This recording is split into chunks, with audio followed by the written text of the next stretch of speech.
Olá, meus amados irmãos e amigos. Espero que todos estejam bem e desfrutando da graça, da misericórdia e da bondade do Senhor.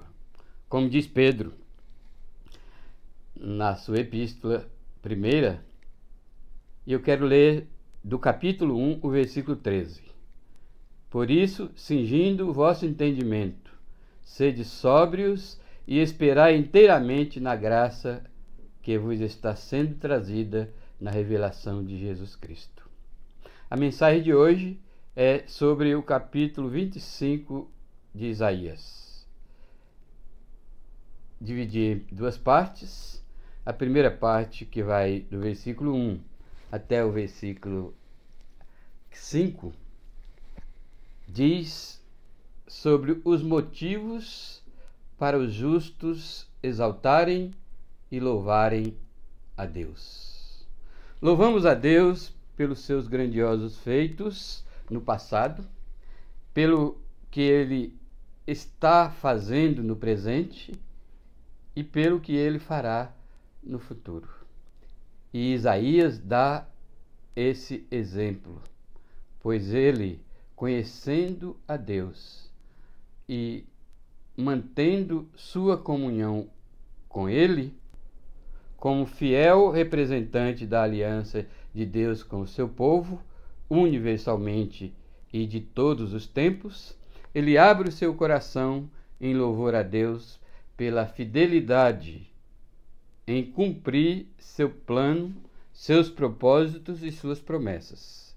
Este pode muito bem ser o modelo da maneira e das razões pelas quais os justos devem levantar a voz e cantar com alegria louvores a Deus e dizer glória ao justo, ou glória a Jesus Cristo, o justo.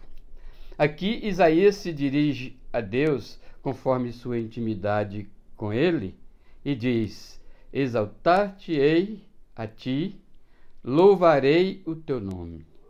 E, de acordo com o seu conhecimento de Deus, Isaías ainda diz: tu és o meu Deus, tens feito maravilhas, tens executado os teus planos, os teus conselhos antigos, fiéis e verdadeiros. Povos fortes te glorificarão. Foste a fortaleza do pobre e do necessitado. Tu abaterás o ímpeto dos estranhos. É verdadeiro salmo de louvor, semelhante ao Salmo 145, no qual Isaías expõe um quadro oposto ao julgamento universal do capítulo 24, mas, ao mesmo tempo, descrevendo a alegria dos justos pelo cumprimento das profecias do fim dos tempos. A mensagem que essa passagem traz para nós é: se o irmão ainda tem dificuldade em exaltar e louvar a Deus, olhe para o passado, o que Deus fez, contemple o presente, o que Deus está fazendo, e creia no futuro, o que Deus promete fazer. Pois os justos têm motivos de sobra para exaltarem e louvarem ao Senhor pelo que Ele tem feito, pelo que Ele está fazendo e pelo que Ele ainda fará. Se você fizer esse exercício de olhar para o passado, o que Deus fez, contemplar o presente, o que Deus está fazendo, e crer no futuro, o que Deus fará, você vai exaltar e louvar a Deus pelo que Ele é. Isaías disse: ó Senhor, tu és o meu Deus, exaltar-te-ei a ti e louvarei o teu nome. Quais são as implicações dessa declaração de Isaías? Ó Senhor, Tu és o meu Deus, exaltar-te-ei a Ti e louvarei o Teu nome. Primeiro, que Isaías está evocando o Senhor, que está uma evocação de Isaías a Deus como Senhor. Senhor carrega o sentido de dono, rei, governador de nossas vidas. A minha vida pertence a Deus. Ele governa a minha vida. Ele dirige a minha vida. Consequentemente, a palavra Senhor, atribuída a Deus, significa que, como servo seu, eu o obedeço. Eu ouço os seus mandamentos e obedeço. Eu ouço as suas promessas e creio. Eu leio os seus princípios na palavra de Deus e sigo no meu viver. Então, Deus como Senhor, é aquele que é dono de todo o meu ser, de tudo que eu tenho, e dirige tudo que eu faço, e eu o obedeço. Mas ainda tem um outro sentido importante de Deus como Senhor. Como Senhor, o nosso Deus não apenas dirige a minha vida, mas Ele é o meu mantenedor, Ele é o meu sustentador, Ele cuida de mim. Deus cuida dos seus servos, e os seus servos o servem alegremente, voluntariamente, com amor. Agora, é importante ressaltar que quando nós lemos na Bíblia a palavra servo de Deus como Senhor, não significa que Deus precisa de nosso serviço, que Deus precisa de nossa assistência, que Deus dependa de nós. Sobre o nosso serviço, Deus tem uma nuvem de anjos, uma legião de anjos ao seu serviço. Não precisava de nós, não precisa de nós. A graça de Deus é que faz que a gente sirva a Deus e o tenha como nosso Senhor. Pura graça. Porque o conceito filosófico de Deus é que Deus basta-se a si mesmo. Deus não precisa. Deus não tem necessidades. Quando Paulo pregava exatamente para os filósofos no Areópago, em Atenas, foi exatamente o que ele disse. Deus não é servido por mãos humanas. Então, o que significa quando nós dizemos que servimos a Deus como Senhor? Meus irmãos, quando dizemos que somos servos de Deus e Ele é o nosso Senhor, nós cumprimos o seu mandado, obedecemos as suas ordens, é a serviço do seu povo. Quando servimos os irmãos, quando servimos o próximo, quando pregamos o Evangelho, quando compartilhamos a mensagem da vida eterna para as pessoas, estamos servindo a Deus. Quando estamos junto com os irmãos, adorando a Deus, nós estamos servindo a Deus. Claro que Ele recebe, a única coisa que Deus ele não necessita, mas Ele recebe pela sua misericórdia e graça, é a nossa adoração, que sobe aos céus, como diz o Velho Testamento, com um aroma suave, o cheiro agradável, e Ele respira com prazer aquela adoração, desde que procedente de lábios que professam o seu nome, desde que o adorador seja um verdadeiro adorador. Lembra que ele explicou para a mulher samaritana que Deus está procurando verdadeiros adoradores que o adorem em espírito e em verdade? Adorar em espírito e verdade significa com base na fé no Senhor Jesus Cristo. Porque quando nós aproximamos de Deus para adorar, nós não seríamos aceitos, como nós verificamos na Escritura.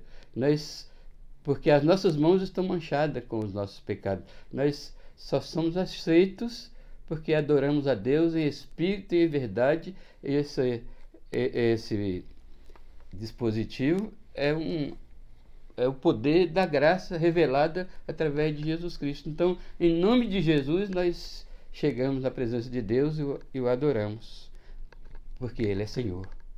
Mas ainda Isaías diz: Tu és o meu Deus. Qual é o sentido dessa frase? Tu és o meu Deus.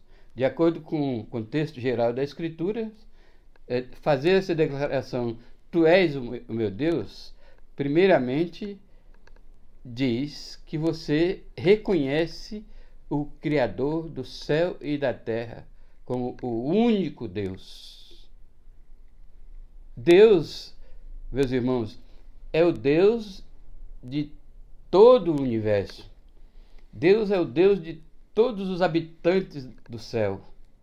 Deus é o Deus dos ateus, dos céticos, dos falsos religiosos. Deus é o Deus dos crentes, dos que já confiaram em Jesus Cristo como seu único e suficiente Salvador. Mas somente estes o reconhecem. Mas Deus é o Deus de todo o universo, de todas as pessoas, até do ateu, do cético e do falso religioso. Mas somente os salvos pela graça, somente aqueles salvos pela morte, pela ressurreição, pela ascensão, pelo sacerdócio, porque tudo isso envolve o conceito de salvação. Somente esses que foram chamados para herdar a vida eterna, somente esses foi dado o privilégio que é, pelo Espírito Santo, reconhecer Deus como Deus. Tu és o meu Deus. Porque, como o apóstolo Paulo diz lá na Epístola aos Coríntios, que para chamar Jesus de Senhor tem que ser mediante o Espírito Santo. Porque nós não temos essa capacidade de dizer Senhor Jesus. Assim como Isaías disse: Ó Senhor, Tu és o meu Deus. Aí, qual é a consequência maravilhosa disso? É que, reconhecendo Deus como Senhor,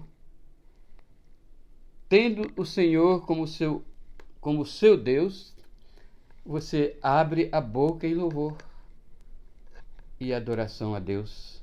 E diz, como Isaías disse: Ó Senhor, Tu és o meu Deus, exaltar-te-ei a Ti e louvarei o Teu nome. Então, quando a gente tem um relacionamento com Deus por meio de Jesus Cristo, nos dá a capacidade de exaltar a Deus e louvar o seu nome. E é importante frisar que louvar o nome de Deus equivale a louvar quem Ele é, o seu caráter. Porque o caráter de Deus é revelado pelos seus maravilhosos atributos, né, dos quais nós repetimos sempre e repetimos mais e frequentemente, são os três: que Deus é onipotente, onisciente e onipresente. Mas existe um que pouco é lembrado, dos atributos de Deus, até mesmo nos compêndios de teologia, é que Deus é autossuficiente, não tem necessidade nenhuma e ele é eterna e constantemente feliz. Nada constrange Deus, nada o entristece, nada o decepciona. Ele permanece. É nisso também, como todos os atributos, são atrelados à imutabilidade de Deus, né? Porque Deus é imutavelmente onipotente, imutavelmente onisciente, imutavelmente onipresente, né? E imutavelmente feliz, que basta-se a si mesmo. Deus não precisa de nada. Há quem diga que Deus criou o homem porque necessitava de alguém para ter comunhão. Aí criou o homem segundo a sua imagem e semelhança, porque ele precisava de alguém para ter comunhão. Isso é falácia. Deus não precisa nem da nossa comunhão, né? Porque a triunidade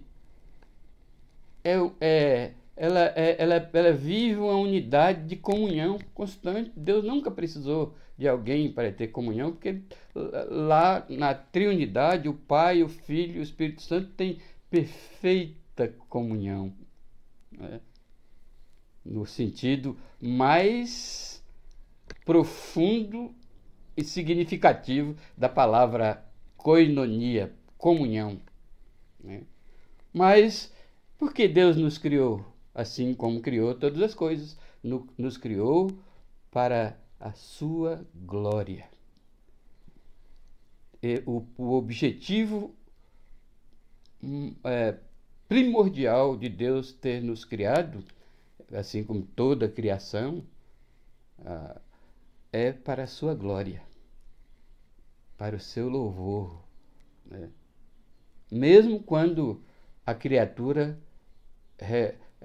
obstinadamente não lhe dá o louvor, ainda assim Deus é louvado na sua criação, nas suas obras, mas principalmente, como diz Isaías aqui, no seu ser, por meio dos seus atributos maravilhosos. Então Isaías abre o peito e diz: ó Senhor, Tu és o meu Deus, exaltar-te-ei a Ti e louvarei o Teu nome. Portanto, meus irmãos, se você tem dificuldades de exaltar e louvar a Deus, olhe para trás, veja o que Deus fez, contemple o presente, veja o que Deus está fazendo e olhe e crê no que Ele promete fazer no futuro. Aí sim, aí você exaltará e louvará a Deus pelo que Ele é. Então você dirá, como Isaías: ó Senhor, Tu és o meu Deus, exaltar-te-ei a Ti e louvarei o Teu nome. Ainda, um segundo plano, se você faz esse exercício de olhar para o passado, o que Deus fez, de olhar para o presente, o que Deus está fazendo, e de olhar para o futuro, o que Deus promete fazer, você vai exaltar e louvar a Deus pela sua constante fidelidade. Deus é fiel.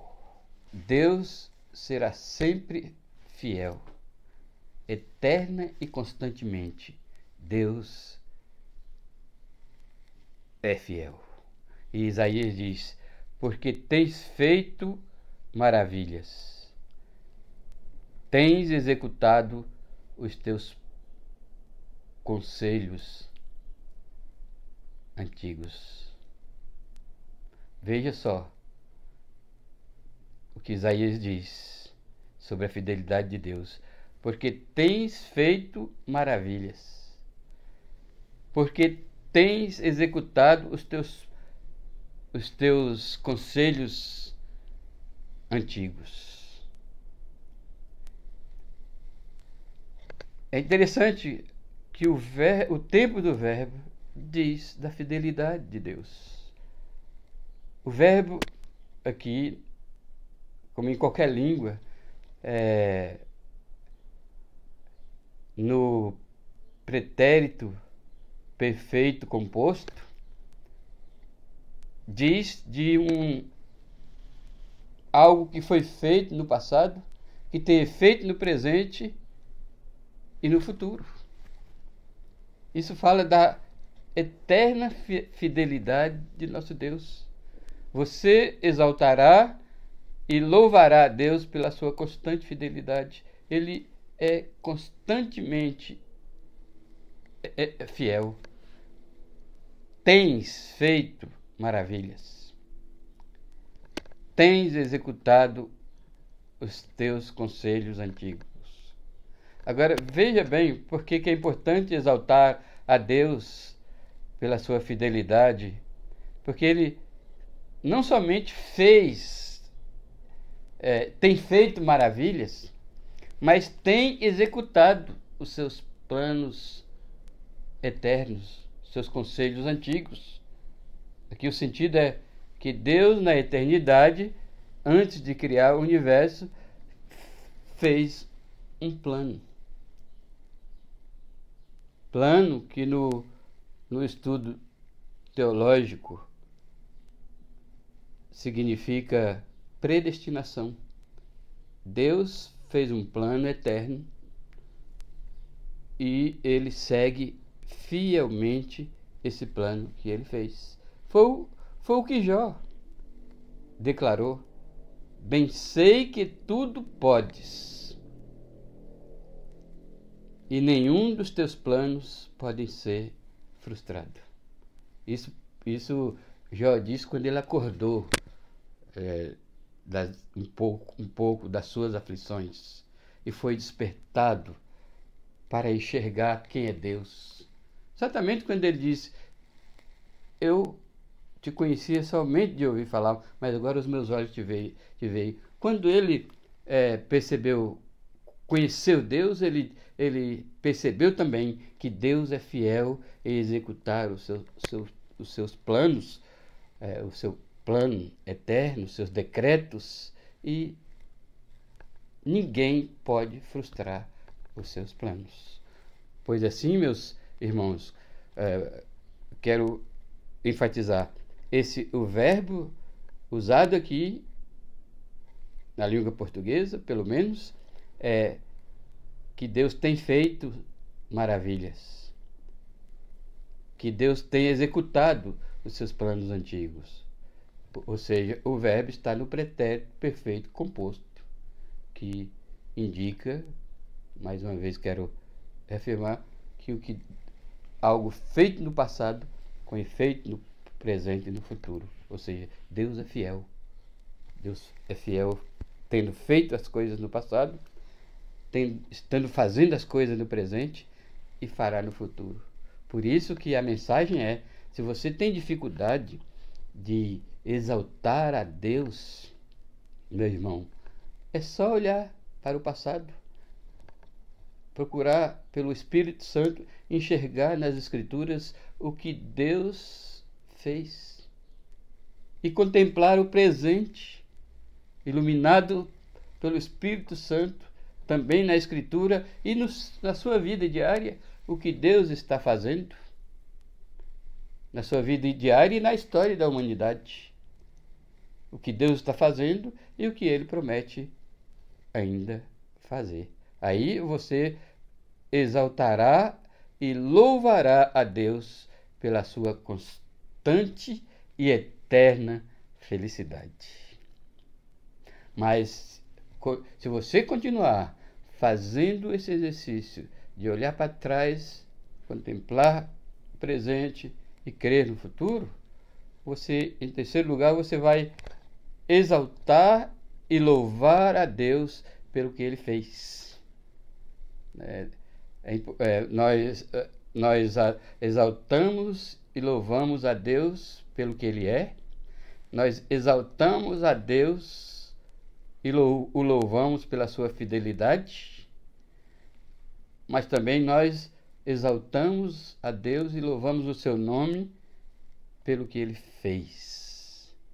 E Isaías diz: porque da cidade fizeste, passado, um montão de pedras, e da cidade forte uma ruína, a fortaleza dos estranhos jamais, aliás, já não é cidade e jamais será reedificada.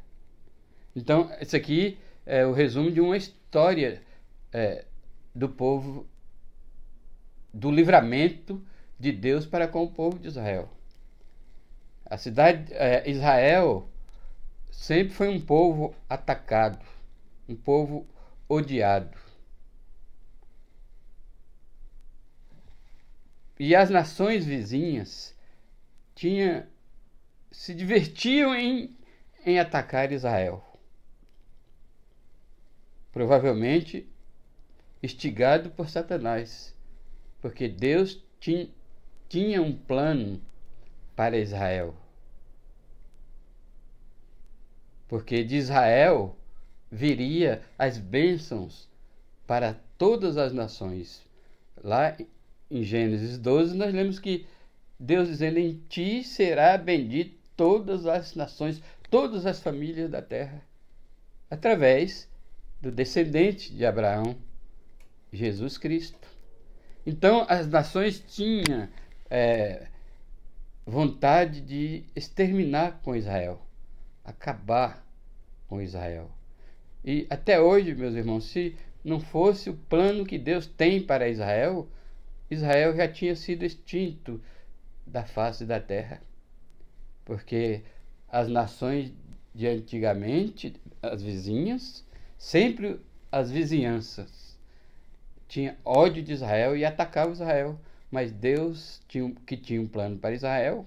Não é que Deus considere Israel melhor do que os outros seres humanos. É que Deus tinha um plano para Israel. Porque o povo de Israel é tão pecador, muitas vezes até mais do que os outros, né? Algumas vezes até mais, né? Principalmente porque eles, tendo conhecimento de Deus, transgredia os mandamentos de Deus. Quanto aos gentios, os pagãos, eles erram, mas porque não têm o conhecimento de Deus. Mas também, se tivesse, faria a mesma coisa. Veja os crentes de hoje, repleto de instruções na Bíblia, e o quanto nós erramos, meus irmãos. Que se não fosse, como diz Isaías ou Jeremias, se não fosse as misericórdias do Senhor, todos nós já teríamos sido consumidos pela sua ira, né? Porque os nossos pecados causam a ira do nosso Deus, né? Mas a sua misericórdia cobre a sua ira, e Ele ainda nos abençoa. Graças damos a Deus. Como Isaías está dizendo, né? Ó Senhor, exaltar-te-ei a ti e louvarei o teu nome, porque tens feito maravilhas e tens executado os teus conselhos antigos. Então, aí você exaltará e louvará a Deus pelo que Ele fez. O que Ele fez? Ele livrou inúmeras vezes o povo de Israel dos ataques das nações vizinhas. Mas em todas as vezes Deus intervia e defendia Israel, e da cidade que atacava Israel, Ele fez um montão de pedras, e da cidade forte uma ruína. Babilônia, por exemplo, foi feito ruína, né? E aí, o resumo da história aqui de Isaías ainda diz: a fortaleza dos estranhos já não é cidade e jamais será reedificada.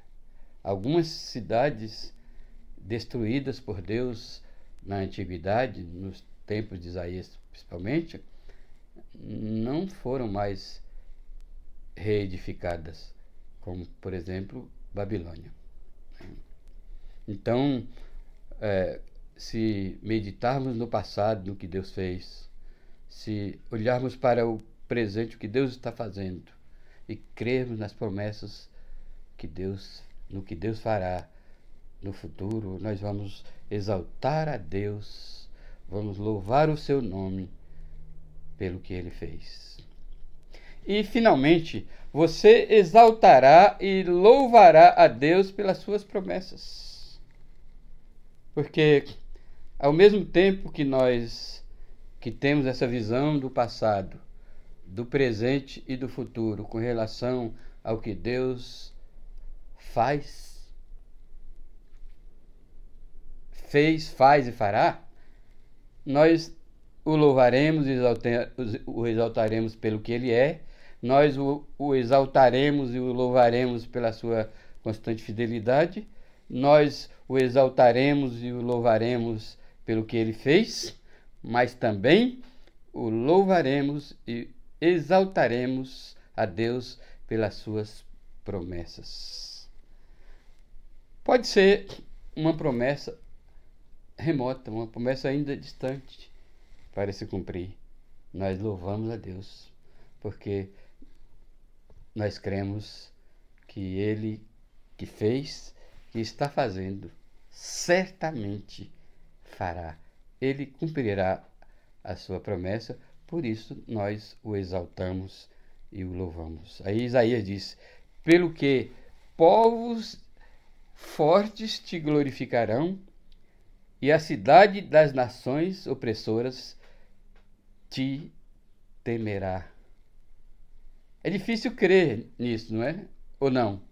Não, pelo que estamos aqui explanando dessa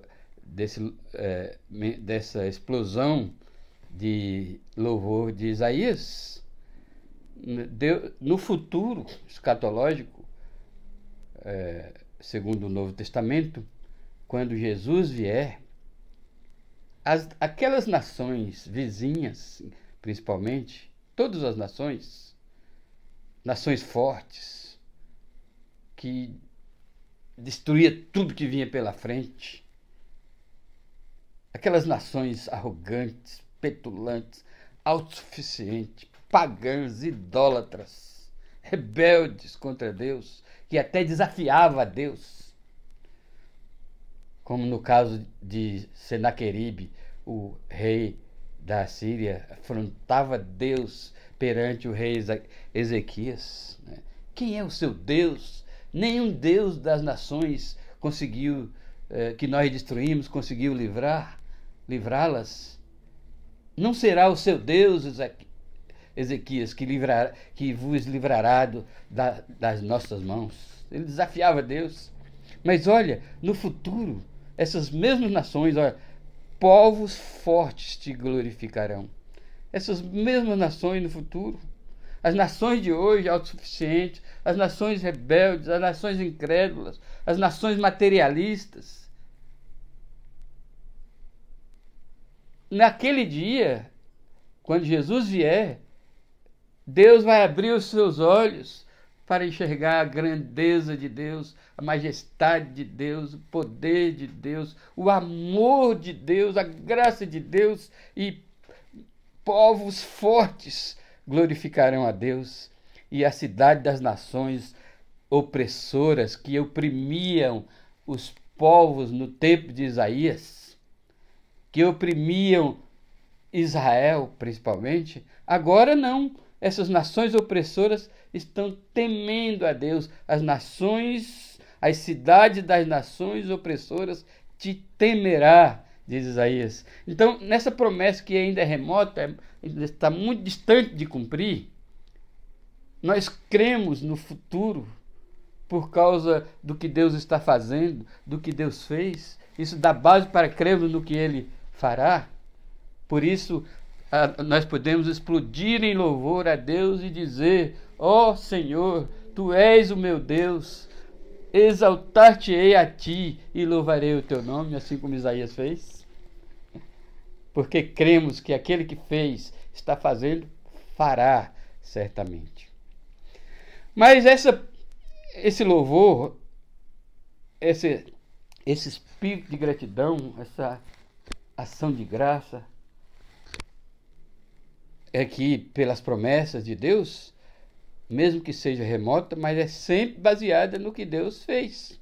Por isso Isaías diz: porque foste a fortaleza do pobre e a fortaleza do necessitado na sua angústia, refúgio contra a tempestade e sombra contra o calor, porque dos tiranos o bufo é como a tempestade contra o muro, como o calor em lugar seco. Aqui é mais um resumo da história dos livramentos de Deus para com o povo de Israel. As nações soprava, que é o significado de bufo, soprava de ira contra Israel, e era como o calor da sombra da espessa nuvem. Mas a nossa confiança no cumprimento dessas promessas remotas será sempre com base no que Deus fez. Porque Isaías disse: porque foste a fortaleza do pobre e a fortaleza do necessitado na sua angústia, refúgio contra a tempestade e sombra contra o calor. Veja que Israel, na hora da angústia, eles só clamavam a Deus. Nós somos exortados na Escritura o tempo todo que, na hora da angústia, devemos clamar a Deus. Então, você exaltará a Deus e louvará o seu nome pelas suas promessas. Essa promessa remota de que um dia até as nações rebeldes, nações fortes, opressoras, temerá a Deus e glorificará o seu nome. Mas é com base no que ele já fez, porque no passado Deus foi a fortaleza do pobre e a fortaleza do necessitado na sua angústia. Ou seja, ele livrou o seu povo Israel no tempo da angústia. Livrou o pobre, o frágil Israel. Meus irmãos, muitos não querem ser pobre, ser frágil, mas é importante sermos frágeis.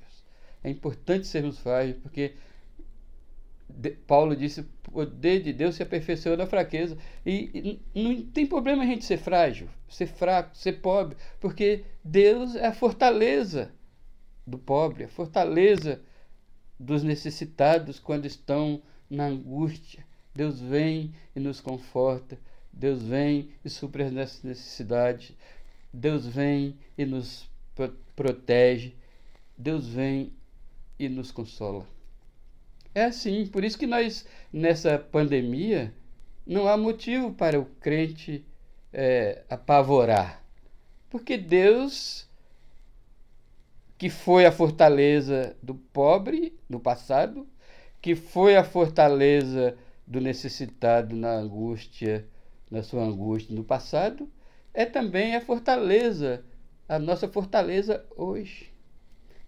Agora você pergunta: pastor, então o Filho de Deus, o salvo por Cristo, não vai contrair o Covid-19 ou morrer? Não sabemos.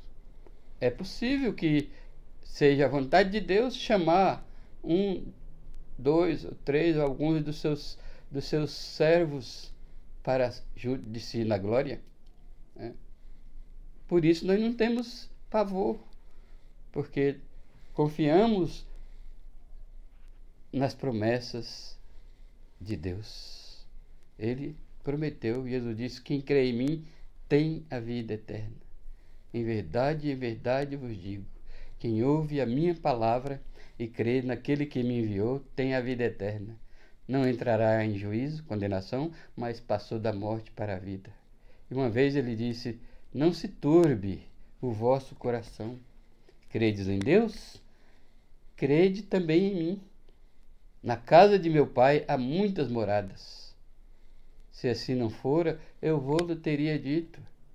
Pois vou preparar-vos lugar. E quando eu for e vos preparar lugar, vos receberei, vos levarei e vos receberei, para que onde eu estiver, estejais vós também. Você quer uma promessa mais confortadora, mais seguradora do que essas? Então, você exaltará, você louvará o nome do Senhor pelas suas promessas. E porque o que Deus já fez motiva a nossa confiança. Isaías continua dizendo: tu abaterás o ímpeto dos estranhos, como se abranda o calor pela sombra da espessa nuvem. Assim, o hino triunfal dos tiranos será aniquilado. Lá atrás, para complementar o versículo, que diz: porque foste a fortaleza do pobre e a fortaleza do necessitado na sua angústia, refúgio contra a tempestade e sombra contra o calor. Aqui Isaías diz que não é porque a fúria daquelas nações fortes e opressora era frágil. A fúria deles era tão forte que Isaías compara como um bufo, um sopro. Diz aqui, porque dos tiranos, eles eram tiranos. Dos tiranos, o bufo é como a tempestade contra o muro. O que é uma tempestade contra o muro? O muro vai a pique. Como o calor em lugar seco. O calor em lugar seco é forte, é terrível, é insuportável. Essas nações eram insuportáveis. Ninguém resistia, nenhuma das nações resistia quando uma ou mais dessas nações se enfurecia. Por exemplo, a Síria, a Babilônia, o Egito,